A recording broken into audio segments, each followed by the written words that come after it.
Brokaw 219 here. We're going to do a Rose Corner here.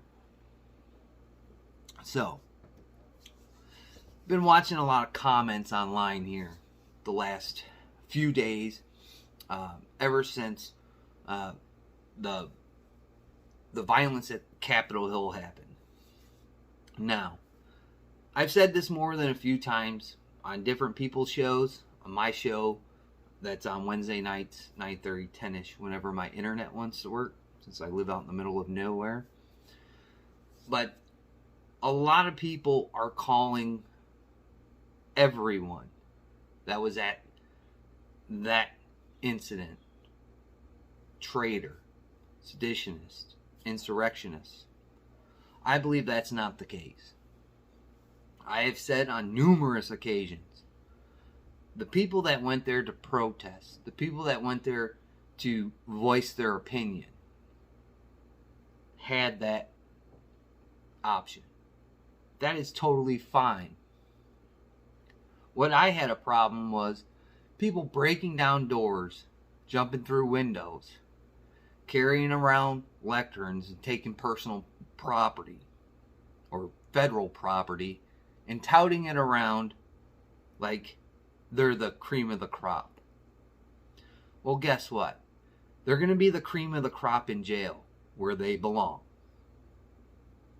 And the people that were running around with zip ties, you deserve to go to jail too. I am not as old as the other people that are around the interwebs.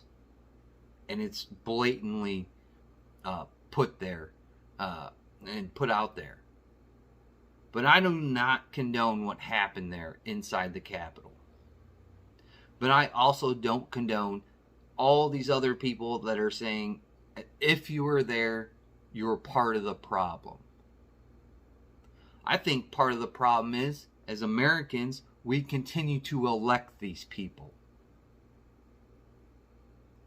I think that's one of the biggest problems that we have, is that we continue to put these people in the places of power to make decisions for the people when they never do it. So if you're wanting to blame people, you should look at yourself in the mirror. If you do not want to create change, then you're going to get this vicious cycle continuously.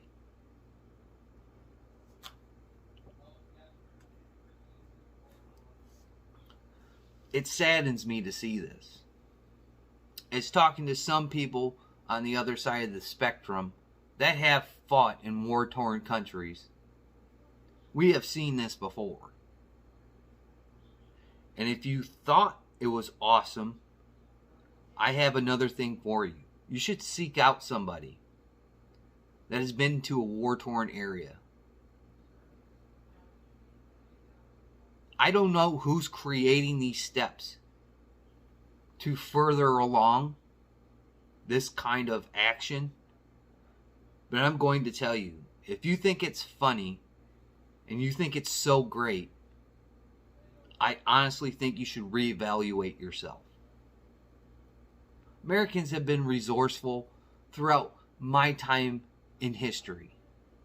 Even more so, my grandfather who fought in World War II. My father who served during Vietnam. My in-laws who fought in wars. I've seen Americans be resilient. And I believe we can still be resilient. But as long as we act like unhinged, weirdo lefties, we will continuously damper our chances to better our situation. I wholeheartedly believe this. If you do not agree, I understand. But remember, that's what makes America great. That we have the choices and we can make decisions that either give us a reward or we suffer a consequence for it. Other people in other countries do not have that choice. They are told what to do. I have seen some things in my lifetime that haven't been what others would say funny.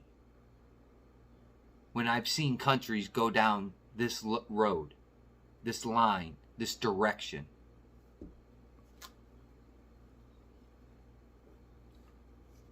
I believe everybody should have a voice.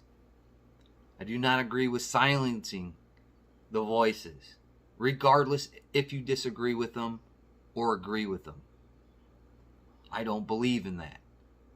Just remember, if you think it's great that President Trump voice was silenced, imagine what they can do to you. Imagine the voice being silent that you have used throughout this portion of your life. Imagine them taking everything from you, forcing you to do things. Nobody wants that. And if we continue to let that happen, we'll become like what so many others have seen in my generation and the generations before us, in other countries that do not respect their populace. With all that being said, I urge people to understand the actions that we saw and that they may think of taking in the coming months, in the coming years. There are so many people on the spectrum of fighting for gun rights that it's overwhelming at times to watch so many of them on social media, on news channels, on Instagram channels, all around it. People that put rallies together to voice our displeasure with the politicians or legislation. People constantly fight for gun rights. Not only individuals, but organizations. And we all know sometimes organizations don't pan out the way we want them to. But if those organizations start being silenced, and like so many other people that would flip a dollar bill and knock it off their couch and thought that was all right, when those organizations go away, who's left to fight? You should always be involved. And I am guilty as anyone else of not getting off my couch and fighting even harder for my gun rights. But that stopped years ago. And I attend rallies. And I advocate for anti-gun legislation to be stricken from books. To be banned from ever being passed. And for those politicians that try and pass this kind of legislation, that they be voted out. So many people are working hard to do this. Some others are correct. They do form an alliance and work for profit. If you don't know who those people are by now, I suggest you check yourself at the door. We are in a moment of time which I have never seen before. A lot of the older crowd talk about some of the older bills that were passed. Legislation that is pre-filed right now that is probably going to be voted on or pushed in states, not so much the federal, but the state legislators, is going to be so overwhelming. Some people will call me a fearmonger. I tell those people, go look at the pre-filed bills. When I went to the Gun Rights Policy Conference, and when I came home and I said, we need to do something about these bills, certain people in Washington, certain people in other states like California told me to go kick dirt. Those bills were passed in their states, and that's what they have today. I believe there's a lot of people that will misguide us, lead us down the wrong path. But as long as we continue to pick those people out of this group, this community as they call it, I call it gun culture, we will be better off. But if we act like the people that acted like January 6th that walked into the Capitol, that harmed others, we will never get anywhere. This will embolden the left. This will embolden the anti-gunners to pass these laws. And I hope you've noticed who's been being elected. And it is an uphill fight. But if we continue to act like that, it'll make it all the easier for these people to pass these bills, to brainwash others in public.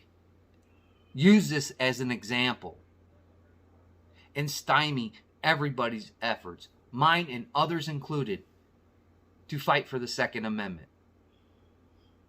I don't know where we go from here, but I am calling on people that want to put together rallies, that want to do things come inauguration time for the Sleepy Joe administration, to heed my warning that you will do something so detrimental as what I've been seeing online in the chatter that will never be reversed. Go there, protest, say your piece, and leave. Don't be baited by the police, by anti-gunners, by politicians, if they may show up. Don't be baited. Say your piece and leave. When the next election cycle comes up, I highly, highly encourage people in each state in the union to vet their candidates. And if you do find that candidate to run, to put forth effort to keep our rights, I highly encourage you to tell them they do not follow the Constitution and listen to the people, especially the people that push them forward into these positions, that they will be gone. That they will be voted out and they will be pushed out of politics forever. It is time to think. It is a time to act, but it is not a time for violence. And if you have that mindset, I ask you to leave my channel. I ask you to go in the deep, dark corners of the internet and find the people that will feed you, that will coerce you into doing something as stupid as we saw on the 6th of January. I want to thank everybody that goes out there and fights. Everybody that puts up a video. Everybody that puts videos that shows and exposes politicians and people of corruption. And I highly suggest these people post more videos. I highly suggest the people that watch those videos link those videos so they can be shown. For all the people that talked about all these new gun owners and all this precious things that we could do to mold these gun owners, do you think January 6th was that precious moment? I don't think so. I think that would turn a lot of them off. I think that would make a lot of them vote for anti-gun legislation. We always have this decision, like I said, that we get consequences and rewards for everything that we do in life. Now that the action has been taken and consequences are being dealt out, let's learn from this and let's put forth effort.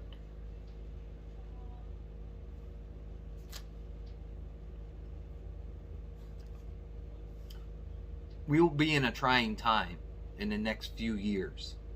And the people that tell you that we aren't, maybe those are the people you should avoid. Maybe you should contact your state and locals. Definitely your politicians. And tell them, at this point, any anti-gun legislation that is put up for any kind of discussion should be shot down immediately and buried.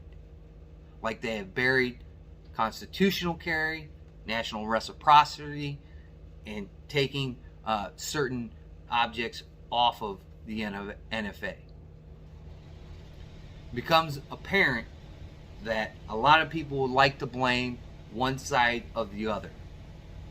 I look at it as the American people They made the mistake by putting these politicians into positions. We need to do better as Americans. We need to do better as vetting our candidates and the people that we put in these positions, or we were always going to end up into this vicious cycle. We have a rough 4 years ahead, and anybody that tells you different is a complete and utter liar.